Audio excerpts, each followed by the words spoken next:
Michigan Out of Doors Online is brought to you in part by... For over 30 years, Vanguard Outdoors has made the gear that turns a regular hunt into another fine day of field. We know that a good shooting stick or a nice pair of binoculars can make or break your day. Our design teams include serious hunters who work hard to bring you the best sporting optics, shooting sticks, tripods, bags, and more. We are Vanguard Outdoors.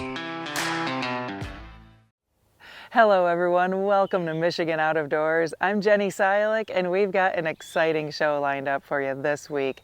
I'll take you out on Lake St. Clair for a morning of targeting multiple species of fish, and that's exactly what we got. You won't want to miss that adventure, and we've got a couple of other great stories lined up for you this week. Well, that's right, Jenny. We do have a couple more stories on this week's show. And if you caught the show last week, you got to see one of the most beautiful brown trout we've probably ever had on Michigan Out of Doors television. And on this week's show, we're going to sit down with that angler who's also an artist and kind of see his rendering of that fish. You won't want to miss that story. And this past weekend, I was able to spend some time with the big hounds over on the east side of the state doing a little water race. If you don't know what that is, you're going to learn all about it on this week's show. Lots of variety, lots of good stuff. You stay tuned. I'm Jimmy Gretzinger, and it's time for Michigan Out of Doors. From the first spring rains to the soft summer breeze, dancing on the pine forest floor, the autumn colors catch your eyes. Here come the crystal winter skies. It's Michigan, Michigan Out of Doors. What a beautiful day in the woods. Someday our children all will see this is their finest legacy, the wonder and the love of Michigan. As the wind comes whispering through the trees, the sweet smell of nature's in the air. From the Great Lakes to the quiet stream, shining like a sportsman's dream. It's a love of Michigan we all share. Michigan Out of Doors is presented by Country Smokehouse, a sportsman's destination since 1988, featuring varieties of homemade sausage, jerky, brats, and gourmet entrees. Holiday gift boxes can be assembled in-store or online. Details at countrysmokehouse.com. By Great Lakes Firearms and Ammunition, a family-owned and operated firearm manufacturer in Sparta, Michigan, offering a wide variety of calibers and colors, backed by a lifetime warranty. More information available at glfallc.com. By Angler Quest Pontoons, offering fishing pontoons designed by anglers for anglers. Angler Quest pontoons are built with a multifunctional layout to support a variety of fishing adventures. Learn more at anglerquestpontoons.com.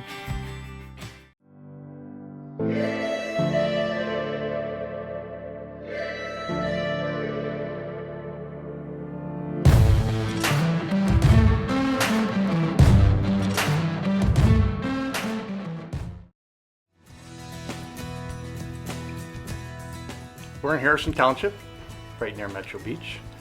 We're going to go out right in L'Anse Creuse Bay here and troll crankbaits for the most part. We do have a couple crawler harnesses on board too, and hopefully get a multi-species plus walleye day. Went out last week primarily checking to see if the walleye were in yet, and we had quite a day. It was one after another, probably 35, 40 fish, multi-species, muskie, pike, bass, even catfish, which was kind of strange to get on our bandits, but And walleye? And walleye. We did get our we got 8 walleye. Nice. So we're gonna have 8 lines, 4 per side, mostly crankbaits, but I'm gonna try on each side. We're gonna have a crawler harness too, just to see if they're in. It's a little early for crawler harnesses, but it may work. Coming over from the launch this morning, I could see the wind was south last night, and it's really kind of muddy here near the shore. So we'll go out until it cleans up a little bit.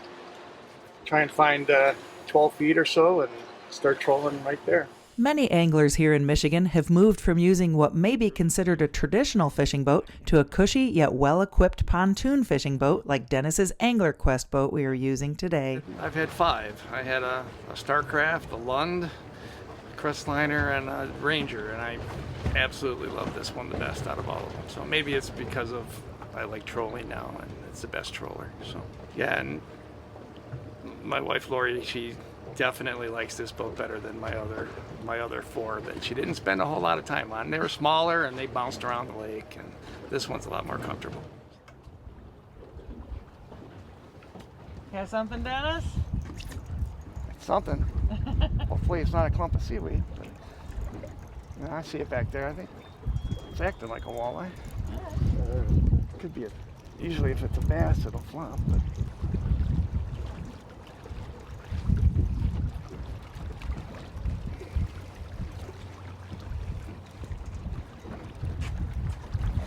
This is a pike. I was gonna say that's not a walleye mouth.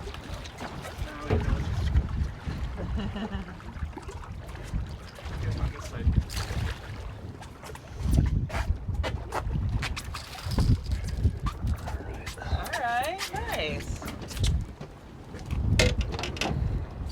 Okay. Pike. Cool. Our first fish. The first fish of the morning ended up being a nice little Lake St. Clair pike, and not the walleye Dennis originally thought he had on. But we were out here to target multiple species, so Dennis and Matt were happy to catch and release this first species of the day. And right on the heels of the pike, Dennis connected with another species.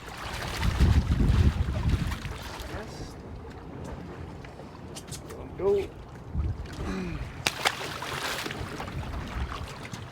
Just like that, 2 fish, 2 species. And my inside board's going now.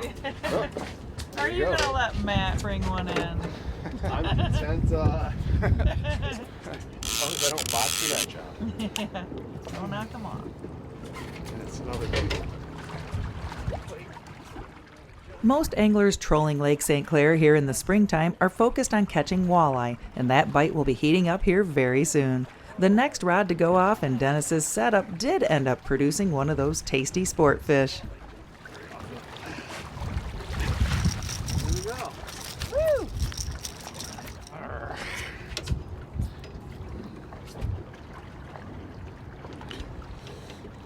That's happening in a flurry. Yeah, what do we got here? Left side boat's on fire. 17 and a half. Okay, we'll let them go.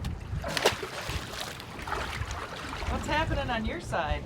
Well, 3 for 3 on the net job, so I haven't knocked anything off yet, which is promising. Dennis kind of set your boards up right in the stream of sunlight, right? Yeah, you know, I think there's some strategy there, keeping mine out in the sun, making them a little bit harder to see, but we'll see if the right side will pick up a little bit. Matt says he enjoys spending time on the water with his buddy Dennis whenever he can. It's always been a good time. He always puts us on the fish. Learn a lot. I'm kind of just getting into, I guess, fishing in my own boat and stuff like that. So trying to pick up tips and anything I can. I grew up fishing with my dad. And since then, now I fish a lot with my son, who's getting older. I just like being outdoors in general. Even if I wasn't reeling something in, it'd be nice to just be on the boat and be outside. Yeah, I originally mentioned that we would try some crawler harnesses, but then we came on the boat and I noticed I left them in the refrigerator, so Lori will be happy when she opens the refrigerator for lunch.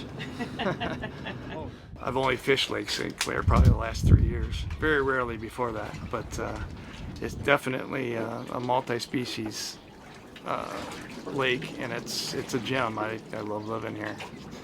And you can catch, like today, bass, pike. Last week got a muskie trolling, and of course walleye, which is always my first intent. But yeah, it's great. I fish right off the dock here and catch largemouth and other small panfish, and it's a great place. So Dennis, what do you love about doing this? Honestly, I don't know. I was telling you earlier, my buddy Billy, 33 some years ago, took me out fishing, and all I did was puke on the boat the first time.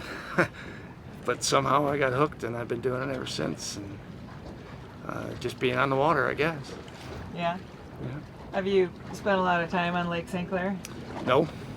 No? No. Not since I moved here 3 years ago, yes, but I used to avoid Lake St. Clair. I always fished downriver in the Detroit River or Lake Erie or St. Clair River or Lake Huron.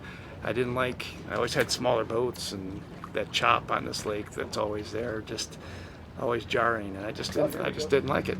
Looks like we got a fish. All right. All right, let me go grab this. It's always a good problem to have when an interview is interrupted by another fish on. Dennis and Matt continued to connect with more smallmouth bass and walleye this morning and took advantage of the conditions before the wind picked up and became too much to fight with the electric trolling motor. Everything they caught today went back into the water, and the fish were hitting at a good pace, making for a perfect morning. Dennis is, I think, reeling in the 11th or 12th fish today, so can't really tell as of yet what it is, but we're getting close here. Board's underneath the water, and hopefully it's something impressive. Nice, we came to your walleye spot, hey? Yeah. Hopefully get a few more. Beauty. The guys did end up with a few more bass before calling it quits this morning. All in all, Lake St. Clair treated us well today, giving up pike, smallmouth, and some dandy walleyes. If you're looking for a place that always seems to have something on the bite, be sure to hit the waters of Lake St. Clair this spring and summer. It's just another one of our beautiful gems here in Michigan's Out of Doors.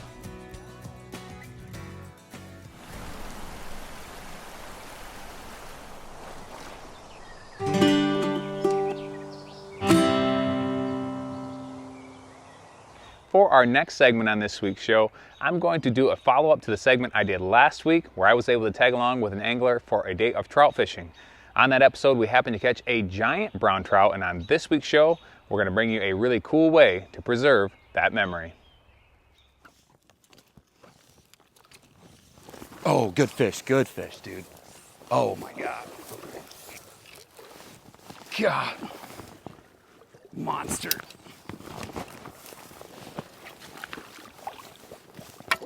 It's a monster.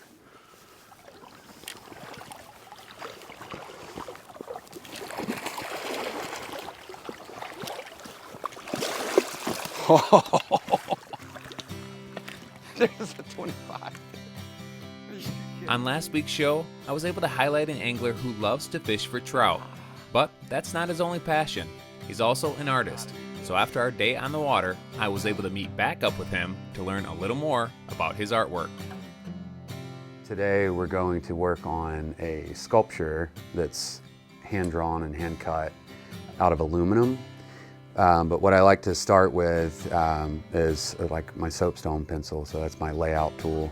But we're gonna just get a rough outline of the piece we're working on, and then from there we'll go to the cutting process. But this is a pretty neat step. It's like the beginnings of it all. So we're gonna tie this into the fishing segment or portion of the show where we were out streamer fishing and had just a gorgeous brown come out and take the streamer. So we're gonna recreate that out of metal.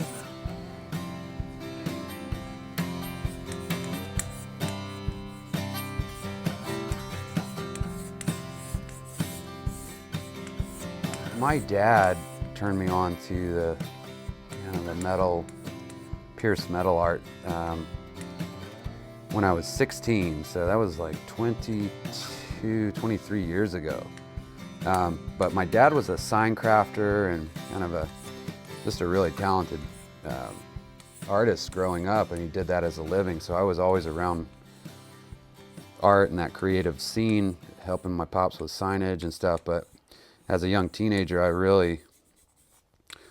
was always into art as a kid. My parents would hand me some colored pencils or crayons at a young age. I would just be content for hours just sketching wildlife art. And anytime I could check out like a Nat Geo movie or film, I was just glued to that. But so art has just been a big part of my life since I was just a little kid. But as far as the kind of the pierced metal art stuff, that came in my mid-teens. And one of the first projects I got to work on was the Bonefish Grill project, and that's It's now like a franchise or chain restaurant, but they started out in Florida and became really popular. But that was where I feel like we really started developing this style and of pierced metal art. But from that point, I mean, we've been doing this all by hand. They start out as sketches just like this, and then we cut them with a plasma torch. And I love it. I mean, it's essentially drawing with fire. The sketch itself was a piece of artwork, but the process was really just getting started. And next up, it was time to do some cutting. We've got the layout finished up. And so the next step is to cut this bad boy out. And again, we're going to be doing all of this by hand, like freehand cutting. So it requires a really steady hand, just really fluid movements. And because we have a lot of detail in this art piece, and there's also some really skinny lines like the fly rod, the fly line, and then a lot of these interior cutouts. So it's pretty cool. You'll see it just come to life once I start cutting these pieces away.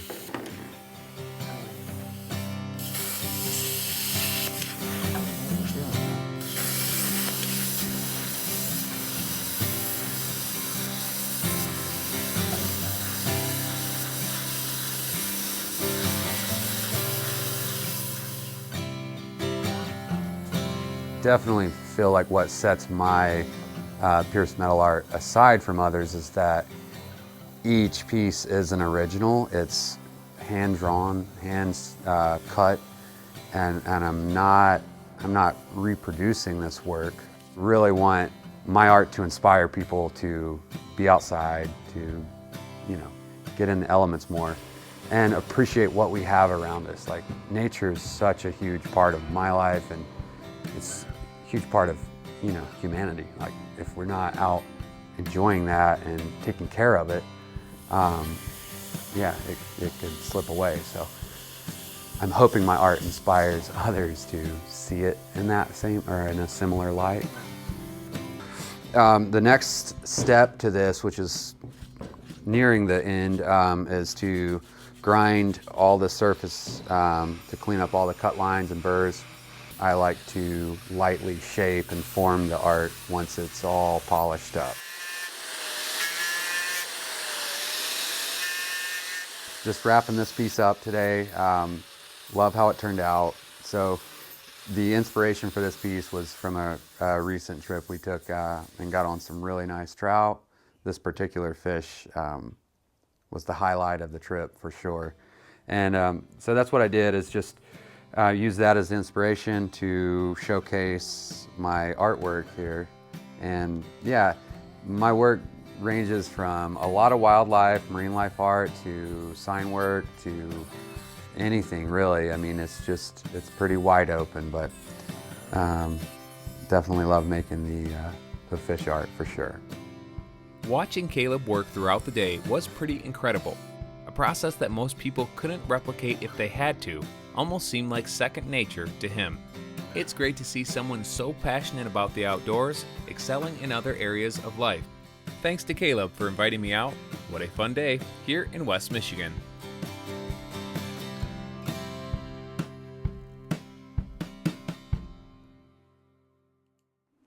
Well, we are going to switch gears and do something a little bit different on this week's show. We're going to show you what a water race looks like for the big hounds. I was able to take part in that at the Great Northern Raccoon Club in Chesaning, Michigan. It was a ton of fun. Just this past weekend, I made my way to Chesaning, Michigan for a rather unique event. The Great Northern Raccoon Club was having a water race. What is a water race, you may ask? Well, you're gonna see. I was able to run down the president of the club to learn more about what all was going on here today with the big hounds. We're in Chesaning, Michigan, the Great Northern Raccoon Club. And how long has this club been around? Since the early 60s. Really? Yes. And how often do you guys get together? We have like 30 hunts a year, night hunts, not counting squirrel hunts and water races. So there's over 30 night hunts and competition hunts here through the year. How many members you guys have? 50 right now. Okay. And explain what's going on here today for some Today we're having a water race, and they'll put them in heats. Okay. I'm really not that good with the water races because I do the night hunts, and then the ones that were first place are in A division, then they'll have B, C, and D divisions, and then now they're going to swim the pond. They'll have first line and first tree. Those will be your winners, and they'll divide up. Sometimes dog crosses the line first, doesn't get treed first. Okay. You know, so. And you got people from all over. Yes, yeah, I don't know where half of them are from. All these are bear dogs, you know. You know, there are probably a couple coon dogs in here, but most of them are bear dogs. So how this all works is the dogs are supposed to stay in the water and chase the foam bear decoy that has a bear skin on it. If the dog leaves the water, they are disqualified. First dog to make the line gets points. First dog that barks while treeing the bear gets points as well. I was able to talk with Don Morris to ask him how he got into this here today. When I would get up in the morning, my dad would tell my brother and me that he said, well, there's snow on the ground. You guys want to leave the car home or you take off from school, leave the old car home, and you guys can go hunting. So I never learned anything about fishing, so I learned everything about hunting. And as far as dogs, I hunt anything with dogs. Okay. I don't enjoy deer hunting, even though I go, because I don't like to go lean against a tree and wait for an animal to come by. I just turn a dog loose and listen to the dogs. That's all I want to do. Getting to hear from Don, who is 85, you get a sense of what kind of a family atmosphere they have at these events. It's Matt Rubel. We've been together probably off and on with our dads and hunting for how long? 50 years, 60 years. Go ahead, man. About 59. Yeah, I came here with my dad and his dad and him when I was a little boy. Really? Yep. Are you running a dog today? Yep. Okay. 5 of them. 5 of them? Yeah. And what kind of dogs you got? I got Plot hounds and I have 1 tree and walker. Okay. Yep. Nice. And is there quite a few of these races then throughout the spring and summer? Or when do they have one pretty much every weekend somewhere, you know. Somewhere. We had one last weekend in Millington. Okay. And weekend before was Lapeer. Really? Millington again next weekend. Yep. And Crump. Crump is next weekend too. Yep. Okay. That's a big event. Okay. Real big. Nice. Yeah. So what do you like about this coon hunting and bear hunting and running dogs? Just chase, you know, it's not about killing, it's just about chasing the bear, making sure our hounds are doing what we want them to do. Okay. Yep. Nice. It gets exciting, especially when you get to take somebody new that hasn't ever seen it. Yeah, it's a lot of fun. Of course, at just about every dog event I have been to, you have to watch out for the puppy pen, because at just about every dog event, someone leaves with a dog they didn't know they needed. After the first round or so, the group stops the water race for the treeing competition. Here, the dog is timed to see how many barks it has in the allotted time, and the most barks, well, that's the winner. I was also able to talk with one of the younger dog handlers here today. All right, tell me the name of this dog. Banjo. Banjo. And what kind of a dog is he? Walker. A walker, okay. And what do you like about coming to these events? I like the swimming and how we can tree. Yeah? It. Awesome. And I heard you have a little squirrel dog at home? Did you get out and do some hunting too? Uh-huh. Nice. And how old are you? 6. 6. And what's your name? Brady. Well, thanks for being here today, Brady. There was quite a few kids today, lots of families, and many women dog handlers here as well. It was a really fun event, and I learned a lot. The water race had several heats still to run once the treeing competition was done, and the club had a nice clubhouse that was serving lunch, so many of us headed in there, and I was told I needed to try the coon burrito. So I made my way in and was able to get a first-hand look at this famous burrito. Let's just say that we were all a little hesitant. All right, you got to give me a taste test. Oh, boy.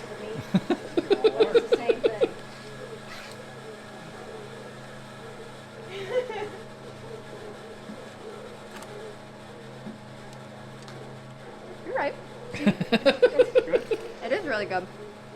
Nice. You can't think about it. No, you just the more you chew it, the more you think about it. Well, it was pretty good, and yes, it was best to not think about it. Everyone had fun today from age 85 to young Brady at age 6. If you're looking for a fun and different way to spend a weekend, or even just part of it, these water races and hunts that the club puts on are great. The big hounds are fun to hear, and whether they are here or chasing a bear, the houndsmen of our state are something we will hopefully have for years to come, right here in Michigan's Out of Doors. Thank you so much for joining us this week for Michigan Out of Doors. Make sure you come back in upcoming weeks. We've got a lot of great springtime action headed your way. We'll get you back out in the turkey woods. We'll do a little bit of bow fishing and some more dog trials to share with you. If you'd like to see where we are and what we're up to, you can always check us out online. Well, that's right, Jenny. Online is a good way to kind of keep track of us. You can do that through our website, our different social media platforms, as well as YouTube. You can subscribe to our channel there. Get an email every time we post something new, and there should be a lot of new stuff coming over the next several weeks. So as always, if we don't see you in the woods or on the water, hopefully you'll see you right back here next week on your PBS station. Michigan Out of Doors is presented by Get away from it all to your own place. With Greenstone's recreational land loans, we'll help you finance acreage of any size so you can own your own place in the great outdoors. Greenstone. By Green Mark Equipment. Green Mark Equipment is a John Deere dealership network in southwest Michigan and northern Indiana. Green Mark provides sales and services to farmers, commercial businesses, large property owners, and homeowners. Information about pricing and products available can be found online at greenmarkequipment.com. Mid-Michigan Ponds has been building and maintaining ponds throughout Michigan for nearly 25 years. By providing tailored solutions for pond management, Mid-Michigan Ponds can help keep your pond healthy year-round. Find more information at midmichiganponds.com. By Network Outdoors, connecting members to share experiences, help grow businesses, and to give back to the outdoor community. Learn more at one of 10 monthly meetups or online at networkoutdoors.com. Closed captioning brought to you by Double D Ranch Foundation, a nonprofit 501c3 foundation working to make hunting and fishing accessible for those with disabilities.